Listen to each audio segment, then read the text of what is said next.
J.K. Rowling. Famous Harry Potter novel की writer जेके Rowling Harvard में अपनी स्पीच के दौरान विफलता के महत्व और मूल्य को रेखांकित करते हुए कहा था कि मैं एक महाकाव्य पैमाने पर विफल रही थी। मेरा बहुत कम उम्र में विवाह हुआ था जो टूट गया था और मैं बेरोजगार थी। अपने माता पिता के साथ मैं आधुनिक ब्रिटेन के सबसे गरीब लोगों में शामिल थी।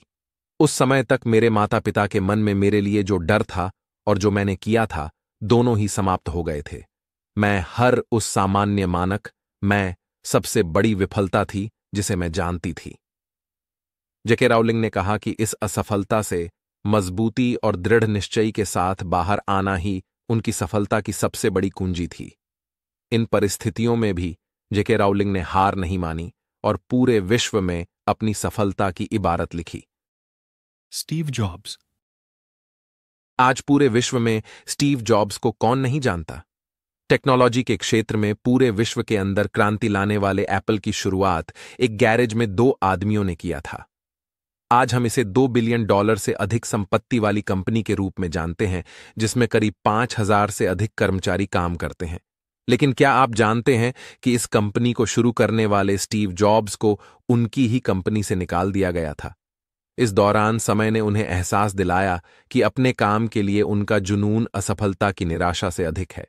नेक्स्ट और पिक्सर जैसे आगे के उपक्रमों ने अंततः जॉब्स को एप्पल में फिर से सीईओ की स्थिति में वापस ला दिया। वर्ष 2005 में जॉब्स ने अपने एक स्पीच में कहा था कि मैंने तब इसे नहीं देखा था, लेकिन यह मुझे मालूम है कि एप्पल से निकाल दिया जाना मेरे लिए सबसे अच्छी बात रही जो कि मेरे साथ कभी भी हो सकती थी। अगर आपकी भी जॉब चली गई है तो उससे निराश न। Bill Gates. कुछ वर्ष पहले तक वर्ल्ड के सबसे रिच इंसान बिल गेट्स को सभी जानते हैं। ये हार्वर्ड ड्रॉप आउट थे। उन्होंने अपने करियर की शुरुआत में ट्रैफ ओ डेटा नामक एक बिजनेस का को ओनरशिप किया जो पूरी तरह विफल रही थी।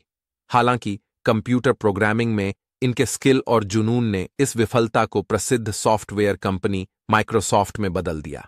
बिल गेट्स उस समय के 41 वर्ष के थे और दुनिया के सबसे कम उम्र के अरबपति बने। इस असफलता के बारे में बिल गेट्स ने एक स्पीच में कहा था कि सफलता का जश्न मनाना ठीक है, लेकिन असफलता के सबक पर ध्यान देना अधिक महत्वपूर्ण है।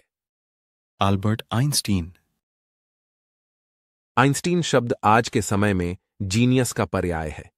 क्या आपको पता है कि relativity, the special and the general theory के जनक स्वयं अल्बर्ट आइंस्टीन 9 वर्ष की आयु तक धारा प्रवाह नहीं बोल सकते थे। उनके विद्रोही स्वभाव के कारण उन्हें स्कूल से निकाल दिया गया और उन्हें ज्यूरिख पॉलिटेक्निक स्कूल में प्रवेश देने से मना कर दिया गया।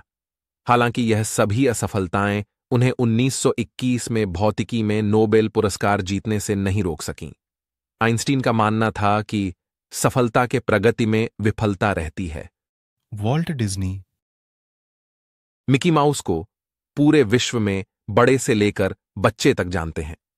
इसके निर्माता वॉल्ट डिज्नी ने सेना में शामिल होने के असफल प्रयास में कम उम्र में स्कूल छोड़ दिया। इसके बाद इन्होंने एक लाफोग्राम स्टूडियो शुरू किया जो असफलत रहा और ये दिवालिया हो गए।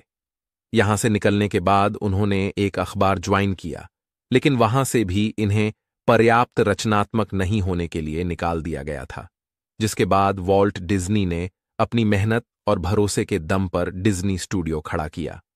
वॉल्ट डिज्नी ने अपने स्पीच में कहा था कि हम बहुत देर तक पीछे मुड़कर नहीं देखते, हम आगे बढ़ते रहते हैं, नए दरवाजे खोलते हैं और नई चीजें करते हैं क्योंकि हम जिज्ञासु होते हैं और जिज्ञासा हमें नए रास्तों पर ले जाती है।